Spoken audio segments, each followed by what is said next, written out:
Sementara Jokowi dan keluarga jadi musuh rakyat dan menanggung kekalahan besar dari Prabowo.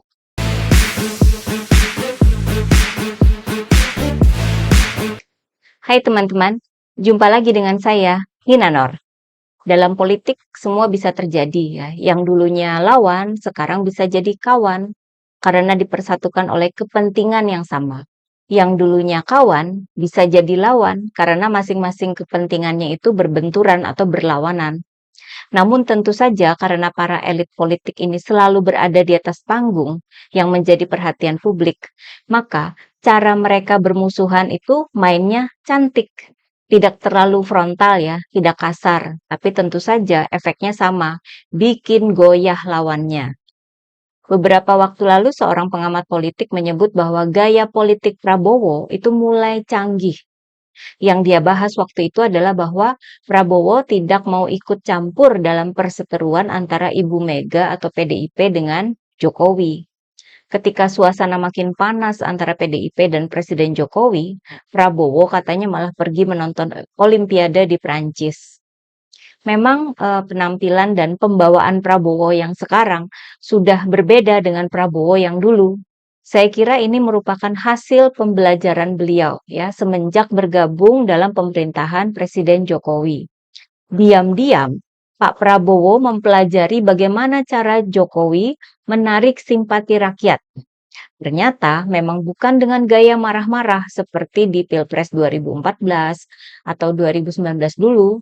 Gaya marah-marah dan kasar seperti itu malah jadi blunder.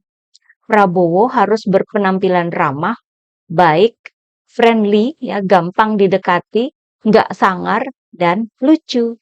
Ini sudah dibuktikan di Pilpres 2024 lalu.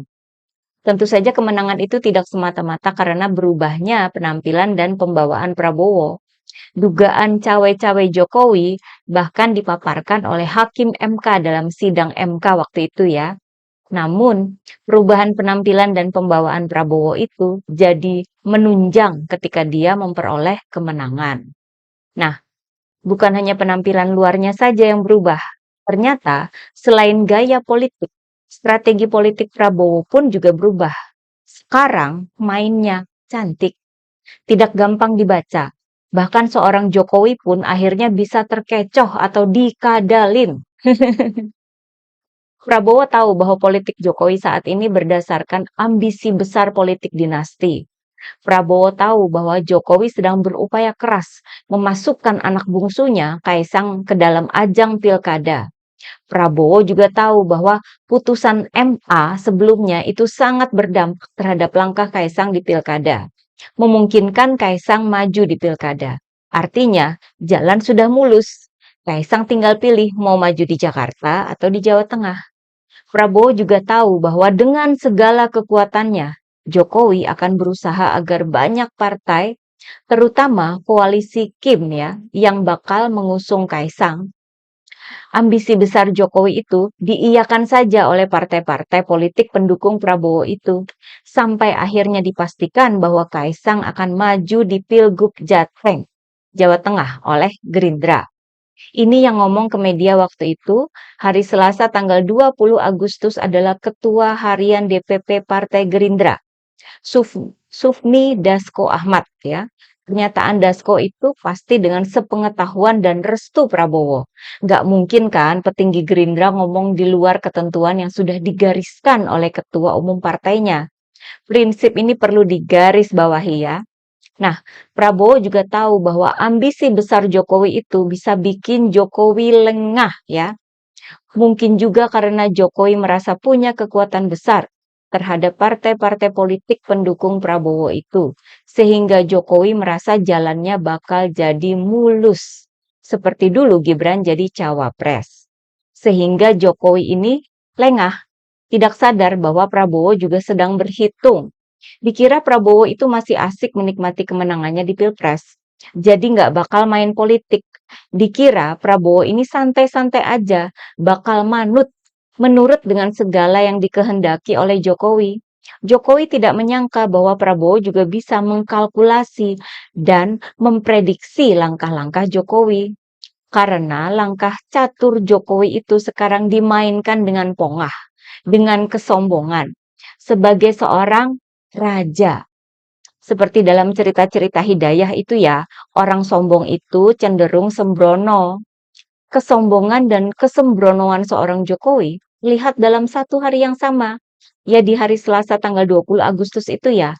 Hari itu Presiden Jokowi menyampaikan kenaikan tunjangan insentif KPU dalam rapat konsolidasi KPU menjelang Pilkada 2024. Naiknya itu sampai 50% loh. Gimana KPU nggak manut sama Pak Jokowi? Pada hari yang sama, Kaisang sudah mengurus berbagai surat atau dokumen sebagai persyaratan mengikuti Pilgub Jawa Tengah sebagai calon wakil gubernur. Posisi wakil gubernur Jawa Tengah itu seakan sudah ada dalam genggaman Kaisang.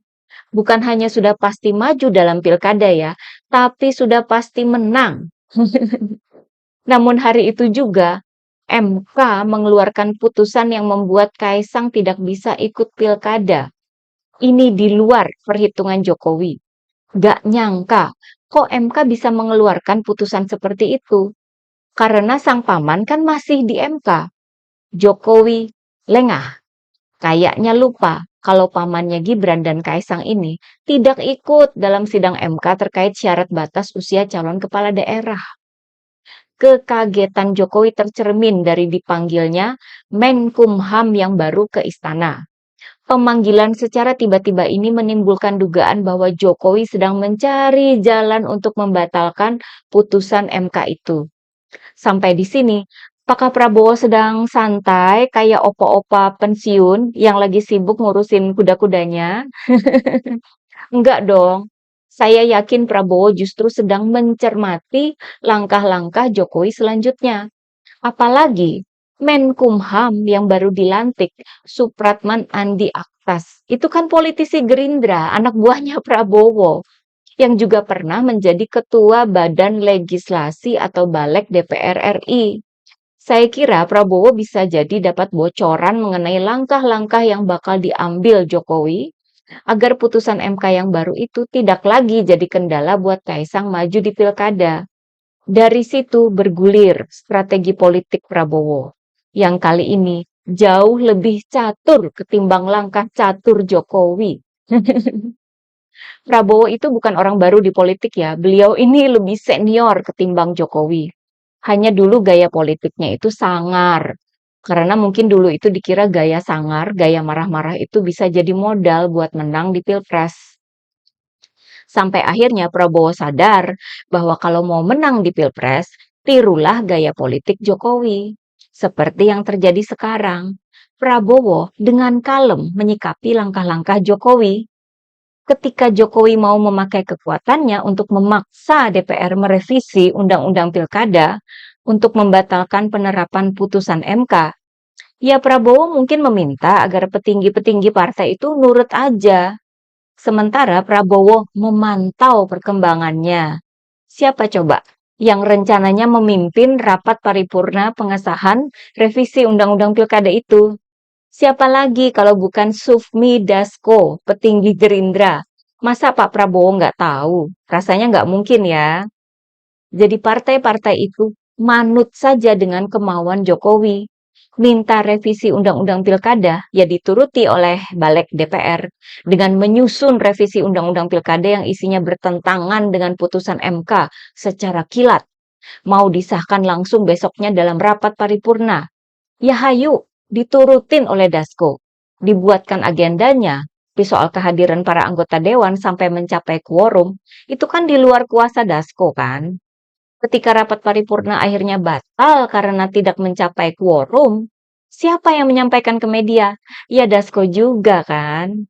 Sementara di luar sana, rakyat di berbagai daerah berdemo memprotes revisi Undang-Undang Pilkada ini. Di media sosial, seruan untuk mengawal putusan MK itu membahana. Postingannya mencapai jutaan sampai menjadi perhatian media asing. Para aktivis, para mahasiswa, para akademisi, sampai artis pun turun untuk berdemo. Ini belum pernah terjadi sebelumnya. Ini bukan demo rusuh yang direkayasa, melainkan gerakan rakyat sepenuhnya. Dan yang didemo itu adalah Jokowi dan keluarganya. Yang disindir, diprotes, dihujat, dan dimaki-maki oleh peserta demo darurat Indonesia itu adalah Jokowi dan keluarga, bukan Prabowo. Nah, di sini celah masuknya Prabowo bisa terlihat dari manuver-manuver yang dilakukan oleh anak buah Prabowo. Siapa yang turun menemui para pendemo? Tidak lain adalah petinggi Gerindra, Habibur Rahman. Sampai kena timpuk botol tuh ya. Tentunya atas perintah Prabowo sebagai ketua umum partai dong. Kemudian, setelah demonya bubar dan ada beberapa pendemo yang ditangkap oleh pihak kepolisian, besok harinya siapa coba yang datang ke Polda Metro Jaya untuk menengok dan meminta para pendemo itu dibebaskan? Ya anak buah Prabowo juga, Sufmi Dasko dan Habibur Rahman. Dia lagi, dia lagi. Dan mereka nggak mungkin melakukan manuver ini tanpa ada restu atau instruksi dari Prabowo. Ya nggak?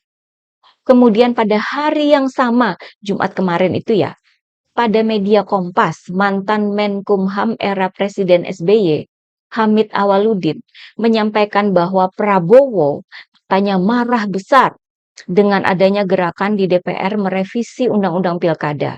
Menurut Hamid, Prabowo tidak mau sampai revisi Undang-Undang Pilkada ini menjadi beban ke depan. Karena tinggal 2 bulan lagi kan Prabowo dilantik jadi Presiden RI. Kalau revisi undang-undang ini dipaksakan untuk disahkan, maka gelombang protes tidak akan berhenti. Malamnya, anak buah Prabowo lainnya, petinggi Partai Gerindra, Ahmad Riza Patria, mengungkap respons Prabowo terhadap revisi Undang-Undang Pilkada yang melangkahi putusan MK itu. Katanya, Prabowo selalu mengedepankan demokrasi dan konstitusi, selalu taat peraturan perundang-undangan, dan selalu mengedepankan aspirasi rakyat. Pernyataannya sih sebenarnya panjang lebar ya, tapi intinya itu ya. Prabowo disebut selalu mengutamakan aspirasi rakyat. Jadi, kalau rakyat menghujat politik dinasti Jokowi, Prabowo juga sama dong. Sesuai pernyataannya kan, kalau rakyat mau Jokowi out, Prabowo juga mau dong. Nah, bahkan Jumat siang itu juga Gerindra memberikan surat rekomendasi pada bakal calon kepala daerah untuk Pilkada 2024, termasuk untuk Jawa Tengah. Kalau sudah dapat surat itu, berarti sudah resmi ya ditandatangan oleh Prabowo. Dan yang diusung Gerindra di Jateng adalah Ahmad Lutfi berpasangan dengan Taj Yassin Maimun. Nama Kaisang sudah out. Bahkan menurut Dasko, dia lagi yang ngomong ya, pada media Dasko menyatakan bahwa keputusan koalisi Kim untuk mengusung pasangan Ahmad Lutfi dan Taj Yassin Maimun itu sudah diputuskan lebih dari seminggu sebelumnya, sebelum MK mengeluarkan putusan tanggal 20 Agustus itu. Ini sebenarnya kan bertentangan dengan pernyataan sebelumnya, yang Dasko bilang bahwa yang maju itu adalah Ahmad Lutfi dan Kaisang. Tapi Gerindra dengan cueknya sekarang bilang bahwa sebelumnya sudah memutuskan untuk mengusung Taj Yassin sebagai cawagup. Mencela-mencele mirip pernyataan-pernyataan Pak Jokowi. Bedanya, yang dikhianati oleh Gerindra sekarang adalah Jokowi sendiri. Prabowo sudah duluan muncul dengan pernyataan yang memihak pada para pendemo, memihak rakyat, menuai simpati. Sementara itu, keluarga Jokowi, terutama Kaisang dan istrinya, jadi bulan-bulanan para netizen. Sampai ke soal pribadi bau ketek pun dikuliti oleh para netizen. Bahkan media asing ikutan menyorot kemewahan yang dipamerkan oleh Kaisang dan istrinya. Nah, sementara Prabowo sudah keduluan jadi pahlawan, Presiden Jokowi baru muncul belakangan. Sesudah batal pengesahan oleh DPR, sesudah terlanjur ada demo besar-besaran, sesudah ada gerakan masif darurat Indonesia dengan burung Garuda birunya. Baru deh Pak Jokowi muncul dengan pernyataan bahwa pemerintah akan mengikuti putusan MK. Bukan pahlawan kesiangan lagi ini namanya ya. Pahlawan kemalaman kali ya. Telat banget. Namanya sudah terlanjur rusak dan dihujat rakyat se-Indonesia. Baru deh ngomong gitu. Sementara Prabowo, kipas-kipas menikmati citranya yang makin wangi. Sesudah demo darurat Indonesia, Prabowo berhasil menarik simpati rakyat, jadi pahlawan. Sementara Jokowi dan keluarga jadi musuh rakyat dan menanggung kekalahan besar dari Prabowo. Oke, bagaimana pendapat teman-teman? Sekian dulu dari saya. Terima kasih atas perhatiannya. Begitulah kura-kura.